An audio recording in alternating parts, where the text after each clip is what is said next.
ನಮಸ್ತೆ ವೀಕ್ಷಕರೇ, ನಾನು ಈ ದಿನ ಒಂದು ಕಪ್ ರವೆಯಲ್ಲಿ ಓವನ್ ಇಲ್ಲದೆ, ಮೊಟ್ಟೆ ಇಲ್ಲದೆ, ಬೆಣ್ಣೆ ಇಲ್ಲದೆ, ಹಾಗೆ ಎಸೆನ್ಸ್ ಕೂಡ ಇಲ್ಲದೆ ತುಂಬ ಸುಲಭವಾಗಿ ಕೇಕ್ ಮಾಡೋದು ಹೇಗೆ ಅಂತ ತೋರಿಸ್ಕೊಡ್ತಾ ಇದ್ದೀನಿ. ಹೇಗಿದ್ದರೂ ಹೊಸ ವರ್ಷ ಮತ್ತು ಕ್ರಿಸ್ಮಸ್ ಹಬ್ಬ ಬರ್ತಾ ಇದೆ. ಈ ರೀತಿ ಮನೆಯಲ್ಲೇ ಸುಲಭವಾಗಿ ಕೇಕ್ ಮಾಡಿ ನೋಡಿ. ಮೊಟ್ಟೆ ಹಾಕಿದ್ರೆ ಯಾವ ರೀತಿ ಕೇಕ್ ಸಾಫ್ಟಾಗಿರುತ್ತೆ ಅದೇ ರೀತಿ ಈ ಕೇಕ್ ಕೂಡ ತುಂಬಾ ಸಾಫ್ಟಾಗಿರುತ್ತೆ. ಒಂದ್ಸರಿ ಟ್ರೈ ಮಾಡಿ ನೋಡಿ, ಮಕ್ಕಳಿಗಂತೂ ತುಂಬ ಇಷ್ಟ ಆಗುತ್ತೆ, ಮತ್ತೆ ಮತ್ತೆ ಕೇಳ್ತಾ ಇರ್ತಾರೆ. ಈಗ ನೋಡಿ, ಕೇಕ್ ಎಷ್ಟು ಸಾಫ್ಟಾಗಿ ಚೆನ್ನಾಗಿ ಉಬ್ಬಿ ಬಂದಿದೆ ಅಂತ ಗೊತ್ತಾಗ್ತಾ ಇದೆ. ಮೊಟ್ಟೆ ಹಾಕಲಿಲ್ಲ ಅಂದರೂ ಕೂಡ ಮನೆಯಲ್ಲೇ ಈ ರೀತಿ ಸಾಫ್ಟಾದ ಕೇಕ್ ಮಾಡ್ಕೋಬಹುದು. ಹಾಗೆ ನಿಮಗೆ ಈ ವಿಡಿಯೋ ಇಷ್ಟ ಆದರೆ ಪ್ಲೀಸ್ ವಿಡಿಯೋನ ಲೈಕ್ ಮಾಡಿ ಮತ್ತು ಚಾನಲ್ಗೆ ಸಬ್ಸ್ಕ್ರೈಬ್ ಮಾಡಿ. ಈಗ ಒಂದು ಕಪ್ ರವೆಯಲ್ಲಿ ಕೇಕ್ ಮಾಡೋದು ಹೇಗೆ ಅಂತ ನೋಡ್ಕೊಳ್ಳೋಣ ಬನ್ನಿ. ಮೊದಲು ಟಿನ್ಗೆ ಸ್ವಲ್ಪ ಎಣ್ಣೆ ಹಾಕಿ ಸ್ಪ್ರೆಡ್ ಮಾಡ್ಕೊಳ್ತಾ ಇದ್ದೀನಿ. ಈ ರೀತಿ ಟಿನ್ ಇಲ್ಲ ಅಂದರೆ ತೊಂದರೆ ಇಲ್ಲ, ನೀವು ಅಲ್ಯೂಮಿನಿಯಂ ಪಾತ್ರೆ ಉಪಯೋಗಿಸಬಹುದು. ನಂತರ ಬೇಕಿಂಗ್ ಪೇಪರ್ ಹಾಕಿದರೆ ಬೇಕಿಂಗ್ ಪೇಪರ್ ಮೇಲೂ ಕೂಡ ಸ್ವಲ್ಪ ಎಣ್ಣೆ ಹಾಕಿ ಸ್ಪ್ರೆಡ್ ಮಾಡ್ಕೊಳ್ತಾ ಇದ್ದೀನಿ. ಬೇಕಿಂಗ್ ಪೇಪರ್ ಇಲ್ಲ ಅಂತಂದರೆ ಟಿನ್ ಸುತ್ತ ಸ್ವಲ್ಪ ಮೈದಾ ಹಿಟ್ಟಿನಲ್ಲಿ ಸ್ಪ್ರಿಂಕಲ್ ಮಾಡ್ಕೊಳ್ಳಿ ಅಷ್ಟೇ. ಈಗ ಮಿಕ್ಸಿ ಜಾರ್ಗೆ 3/4 ಕಪ್ಪಷ್ಟು ಸಕ್ಕರೆ ಹಾಕಿದರೆ ಅದೇ ಕಪ್ಪಲ್ಲಿ 1 ಕಪ್ಪಷ್ಟು ಸಣ್ಣ ರವೆ ಅಥವಾ ಚಿರೋಟಿ ರವೆ ಹಾಕ್ಕೊಂಡಿದ್ದೀನಿ. ಈ ರೀತಿ ಸಣ್ಣ ರವೆ ಇಲ್ಲ ಅಂತಂದರೆ ನೀವಿಲ್ಲಿ ದಪ್ಪ ರವೆನೇ ಉಪಯೋಗಿಸಬಹುದು. ಈಗ ಒಂದು ಸರಿ ರುಬ್ಬಿಟ್ಕೊಳ್ತಾ ಇದ್ದೀನಿ. ಸಕ್ಕರೆ ನುಣ್ಣಗಾಗಬೇಕು, ರವೆ ಸ್ವಲ್ಪ ತರಿತರಿಯಾಗಿದ್ದರೂ ಕೂಡ ನಡೆಯುತ್ತೆ. ರವೆ ತುಂಬ ನುಣ್ಣಗಾಗಬೇಕು ಅಂತೇನಿಲ್ಲ, ಸಕ್ಕರೆ ನುಣ್ಣಗಾದರೆ ಸಾಕು. ಈಗ ಈ ರುಬ್ಬಿರುವಂಥ ಮಿಶ್ರಣನ ಒಂದು ಬೌಲ್ಗೆ ಎತ್ತಿಟ್ಕೊಂಡಿದ್ದೀನಿ. ನಂತರ ಅದೇ ಕಪ್ಪಲ್ಲಿ 1/4 ಕಪ್ಗಿನ ಸ್ವಲ್ಪ ಜಾಸ್ತಿ ಪ್ರಮಾಣದಲ್ಲಿ ಮೊಸರು ಹಾಕಿದರೆ ಅರ್ಧ ಕಪ್ಪಷ್ಟು ಬಿಸಿ ಮಾಡಿ ತಣ್ಣಗಿರುವಂಥ ಹಾಲನ್ನು ಹಾಕ್ಕೊಳ್ತಾ ಇದ್ದೀನಿ. ನಂತರ ಒಂದ್ಸರಿ ಚೆನ್ನಾಗಿ ಮಿಕ್ಸ್ ಮಾಡ್ಕೊಳ್ತಾ ಇದ್ದೀನಿ. ರವೆ, ಸಕ್ಕರೆ ಪುಡಿ ಮಿಶ್ರಣ ಹಾಗೆ ಹಾಲು, ಮೊಸರು ಬೆರೀಬೇಕು. ಹಾಗೆ ಈ ಮಿಶ್ರಣದಲ್ಲಿ ಗಂಟುಗಳಿರಬಾರ್ದು, ಆ ರೀತಿ ನೀಟಾಗಿ ಮಿಕ್ಸ್ ಮಾಡಿಟ್ಕೊಳ್ಳಿ. ನೋಡಿ, ಈಗ ಚೆನ್ನಾಗಿ ಮಿಕ್ಸ್ ಮಾಡಿದ ನಂತರ ಒಂದು 10 ನಿಮಿಷ ಈ ಮಿಶ್ರಣನ ನೆನೆಯಲಿಕ್ಕೆ ಹಾಗೆ ಇಡ್ತಾ ಇದ್ದೀನಿ. ಆವಾಗ ರವೆ ಸಾಫ್ಟ್ ಆಗುತ್ತೆ. ಇದೇ ಸಮಯದಲ್ಲಿ ಗಟ್ಟಿಯಾದ ಬಾಣಲಿಯ ಮಧ್ಯಭಾಗಕ್ಕೆ ಕುಕ್ಕರ್ ಪ್ಲೇಟ್ ಇಟ್ಟಿದ್ರೆ ಲಿಡ್ ಕ್ಲೋಸ್ ಮಾಡಿ 10 ನಿಮಿಷ ಸಣ್ಣ ಉರಿಯಲ್ಲಿ ಬಾಣಲಿನ ಬಿಸಿ ಮಾಡಲಿಕ್ಕೆ ಇಟ್ಕೊಳ್ಳಿ.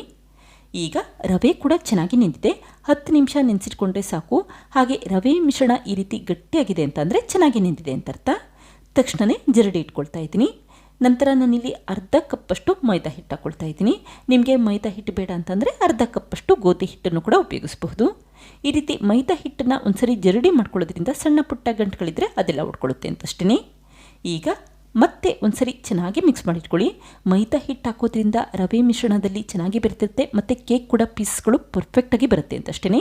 1 ಕಪ್ಪಷ್ಟು ರವೆಗೆ ಕೇವಲ ಅರ್ಧ ಕಪ್ಪಷ್ಟು ಮೈದಾ ಹಿಟ್ಟು ಉಪಯೋಗಿಸ್ಕೊಳ್ಳಿ. ಈಗ 4 ಟೇಬಲ್ ಸ್ಪೂನಷ್ಟು ಸೂರ್ಯಕಾಂತಿ ಎಣ್ಣೆ ಹಾಕ್ಕೊಳ್ತಾ ಇದ್ದೀನಿ. ಕೇವಲ 4 ಚಮಚ ಅಷ್ಟೇ ಸೂರ್ಯಕಾಂತಿ ಎಣ್ಣೆ ಉಪಯೋಗಿಸಿದ್ರೆ ಸಾಕು. ಹಾಗೆ 1 ಟೇಬಲ್ ಸ್ಪೂನಷ್ಟು ಕರಗಿಸಿರುವಂಥ ತುಪ್ಪ ಹಾಕ್ಕೊಳ್ತಾ ಇದ್ದೀನಿ. ತುಪ್ಪ ಹಾಕೋದ್ರಿಂದ ಕೇಕ್ ತುಂಬ ರುಚಿಯಾಗಿರುತ್ತೆ. ಹಾಗೆ ಮೊಟ್ಟೆ ಹಾಕಿದ್ರೆ ಯಾವ ರೀತಿ ಕೇಕ್ ಸಾಫ್ಟಾಗಿ ಬರುತ್ತೆ ಅದೇ ರೀತಿ ತುಂಬಾ ಸಾಫ್ಟಾಗಿ ಬರುತ್ತೆ. ಕೇವಲ 1 ಟೇಬಲ್ ಸ್ಪೂನಷ್ಟೇ ಕರಗಿಸಿರುವಂಥ ತುಪ್ಪ ಉಪಯೋಗಿಸ್ಕೊಳ್ಳಿ. ಹಾಗೆ ಮಿಕ್ಸ್ ಮಾಡಿದ ನಂತರ ಈ ಮಿಶ್ರಣ ಏನಾದರೂ ಈ ರೀತಿ ಗಟ್ಟಿಯಾಗಿದೆ ಅನಿಸಿದ್ರೆ ಮತ್ತೆ 1-2 ಟೇಬಲ್ ಸ್ಪೂನಷ್ಟು ಬಿಸಿ ಮಾಡಿ ತಣ್ಣಗಿರುವಂಥ ಹಾಲನ್ನು ಹಾಕ್ಕೊಳ್ಳಿ. ಈ ಸಮಯದಲ್ಲಿ ಹಾಲು ಹಾಕಬೇಕಾದ್ರೆ ಜಾಸ್ತಿ ಹಾಕ್ಲಿಕ್ಕೆ ಹೋಗಬೇಡಿ, ಸ್ವಲ್ಪ ಅಷ್ಟೇ ಹಾಕ್ಕೊಳ್ಳಿ. ಇಡ್ಲಿ ಹಿಟ್ಟಿರುತ್ತೆ ನೋಡಿ, ಆ ಕನ್ಸಿಸ್ಟೆನ್ಸಿಯಲ್ಲಿ ಕೇಕ್ ಬ್ಯಾಟರ್ ಮಾಡಿಟ್ಕೊಂಡ್ರೆ ಸಾಕು. ತುಂಬ ತೆಳುವಾಗೂ ಇರೋದು ಬೇಡ ಮತ್ತು ತುಂಬ ಗಟ್ಟಿಯಾಗೂ ಇರೋದು ಬೇಡ. ಕೊನೆಯದಾಗಿ 1/4 ಟೀ ಸ್ಪೂನಷ್ಟು ಏಲಕ್ಕಿ ಪುಡಿ ಹಾಕ್ಕೊಳ್ತಾ ಇದ್ದೀನಿ. ನಾನಿಲ್ಲಿ ಕೇಕ್ ಬ್ಯಾಟರ್ಗೆ ಯಾವುದೇ ರೀತಿ ಎಸೆನ್ಸ್ ಉಪಯೋಗಿಸಿಲ್ಲ, ಬದಲಾಗಿ 1/4 ಟೀ ಸ್ಪೂನಷ್ಟು ಏಲಕ್ಕಿ ಪುಡಿ ಹಾಕ್ಕೊಂಡಿದ್ದೀನಿ. ಈಗ 1/4 ಟೀ ಸ್ಪೂನಷ್ಟು ಅಡುಗೆ ಸೋಡಾ ಹಾಕಿದರೆ 1 ಟೀ ಸ್ಪೂನಷ್ಟು ಬೇಕಿಂಗ್ ಪೌಡರ್ ಹಾಕ್ಕೊಳ್ತಾ ಇದ್ದೀನಿ. ಈ ರೀತಿ ಜರಡಿ ಮಾಡ್ಕೊಳ್ಳೋದ್ರಿಂದ ಸೋಡಾ ಮತ್ತು ಬೇಕಿಂಗ್ ಪೌಡರಲ್ಲಿ ಸಣ್ಣ ಪುಟ್ಟ ಗಂಟುಗಳಿದ್ರೆ ಅದೆಲ್ಲ ಹೊಟ್ಟೋಗುತ್ತೆ. ನಂತರ ಮತ್ತೆ 1 ಟೀ ಸ್ಪೂನಷ್ಟು ತಣ್ಣಗಿರುವಂಥ ಹಾಲನ್ನು ಹಾಕಿ ಮಿಕ್ಸ್ ಮಾಡ್ಕೊಳ್ತಾ ಇದ್ದೀನಿ. ಈಗ ಒಂದ್ಸರಿ ಚೆನ್ನಾಗಿ ಮಿಕ್ಸ್ ಮಾಡಿಟ್ಕೊಂಡ್ರೆ ಸಾಕು, ಕೇಕ್ ಬ್ಯಾಟರ್ ರೆಡಿ ಆಗುತ್ತೆ. ತಕ್ಷಣವೇ ನೀವು ಟಿನ್ಗೆ ಹಾಕೋಬಹುದು. ಹಾಗೆ ಸೋಡಾ ಮತ್ತು ಬೇಕಿಂಗ್ ಪೌಡರ್ ಹಾಕಾದ್ಮೇಲೆ ಕೇಕ್ ಬ್ಯಾಟರ್ನ ತುಂಬ ಸಮಯ ಹೊರಗಡೆ ಇಡ್ಲಿಕ್ಕೆ ಹೋಗಬೇಡಿ, ತಕ್ಷಣವೇ ಬೇಯಲಿಕ್ಕೆ ಇಟ್ಕೊಳ್ಳಿ. ಆವಾಗ ಕೇಕ್ ತುಂಬಾ ಸಾಫ್ಟಾಗಿ ಬರುತ್ತೆ. ಈಗ ಒಂದ್ಸರಿ ನೀಟಾಗಿ ಟಿನ್ನನ್ನು 1-2 ಬಾರಿ ಟ್ಯಾಪ್ ಮಾಡ್ಕೊಳ್ತಾ ಇದ್ದೀನಿ. ಆವಾಗ ಕೇಕ್ ಬ್ಯಾಟರಲ್ಲಿ ಏರ್ ಬಬಲ್ಸ್ ಇದ್ದರೆ ಅದೆಲ್ಲ ಹೊಟ್ಟೋಗುತ್ತೆ. ನಂತರ 1 ಟೀ ಸ್ಪೂನಷ್ಟು ಟೂಟಿ ಫ್ರೂಟಿಗೆ 1/4 ಟೀ ಸ್ಪೂನಷ್ಟು ಮೈದಾ ಹಿಟ್ಟನ್ನು ಹಾಕಿ ಮಿಕ್ಸ್ ಮಾಡ್ಕೊಳ್ತಾ ಇದ್ದೀನಿ. ಈ ರೀತಿ ಟೂಟಿ ಫ್ರೂಟಿ ಉಪಯೋಗಿಸೋದು ಇಲ್ಲಿ ಆಪ್ಷನಲ್, ಕೇಕ್ ನೋಡಲಿಕ್ಕೆ ಇನ್ನೂ ಚೆನ್ನಾಗಿ ಕಾಣುತ್ತೆ ಅಂತಷ್ಟೇ ಉಪಯೋಗಿಸ್ಕೊಂಡಿದ್ದೀನಿ. ಈಗ ಬಾಣಲಿ ಬಿಸಿಯಾದ ನಂತರ ಈ ಟಿನ್ನನ್ನು ಕರೆಕ್ಟಾಗಿ ಮಧ್ಯಭಾಗದಲ್ಲಿ ಇಟ್ಟಿದ್ದೀನಿ.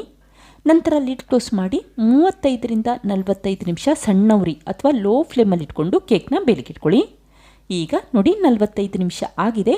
ನೋಡಿ, ಕೇಕ್ ಟಿನ್ನಿನ 3/4 ಭಾಗದಷ್ಟೇ ಇದ್ದಿದ್ದು ಈಗ ಟಿನ್ ತುಂಬ ಕೇಕ್ ಆಗಿದೆ, ಅಂದರೆ ಚೆನ್ನಾಗಿ ಉಬ್ಬಿ ಬಂದಿದೆ ಅಂತ ಅರ್ಥ.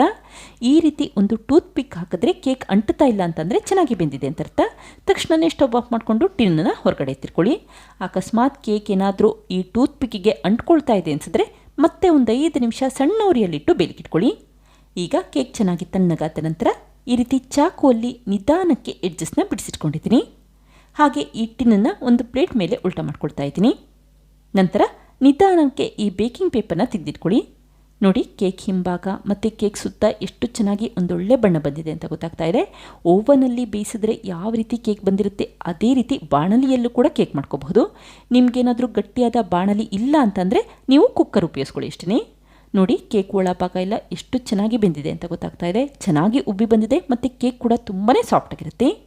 ಈಗ ಉಳಿದಿರುವಂಥ ಕೇಕ್ನು ಕೂಡ ಸಣ್ಣ ಸಣ್ಣ ಪೀಸಸ್ಗಳಾಗಿ ಕಟ್ ಮಾಡ್ಕೊಳ್ತಾ ಇದ್ದೀನಿ. ನೀವು ಈ ಕೇಕ್ ಪೀಸಸ್ಗಳನ್ನ ಸ್ಟೋರ್ ಮಾಡಿ ಕೂಡ ಇಡಬಹುದು. ಹೊರಗಡೆ ಇಟ್ಟರೆ 3 ರಿಂದ 4 ದಿನದ ತನಕ ಸ್ಟೋರ್ ಮಾಡ್ಕೋಬಹುದು. ಫ್ರಿಜ್ಜಲ್ಲಾದರೆ 1 ವಾರದ ತನಕ ಸ್ಟೋರ್ ಮಾಡ್ಕೋಬಹುದು. ಆದಷ್ಟು ಏರ್ಟೈಟ್ ಬಾಕ್ಸಲ್ಲಿ ಸ್ಟೋರ್ ಮಾಡಿ ಇಟ್ಕೊಳ್ಳಿ ಅಷ್ಟೇ. ನೋಡಿದ್ರಲ್ಲ ಫ್ರೆಂಡ್ಸ್, ಎಷ್ಟು ಸುಲಭವಾಗಿ ಕೇವಲ 1 ಕಪ್ಪಷ್ಟು ರವೆಯಲ್ಲಿ ಮನೆಯಲ್ಲೇ ಯಾವ ರೀತಿ ಸಾಫ್ಟ್ ಆದ ಕೇಕ್ ಮಾಡಿದೆ ಅಂತ ಗೊತ್ತಾಯ್ತಲ್ವಾ. ಈ ಕ್ರಿಸ್ಮಸ್ ಹಬ್ಬ ಅಥವಾ ಹೊಸ ವರ್ಷಕ್ಕೆ ಈ ರೀತಿ ಮನೆಯಲ್ಲೇ ಕೇಕ್ ಮಾಡಿ ನೋಡಿ, ಮಕ್ಕಳಿಗಂತೂ ತುಂಬ ಇಷ್ಟ ಆಗುತ್ತೆ. ನೀವು ಕೂಡ ಟ್ರೈ ಮಾಡಿ ನೋಡಿ, ಖಂಡಿತ ಇಷ್ಟಪಡ್ತೀರಾ. Thank you. ಲೈಕ್ ಮಾಡಿ ಮತ್ತು ಸಬ್ಸ್ಕ್ರೈಬ್ ಮಾಡಿ.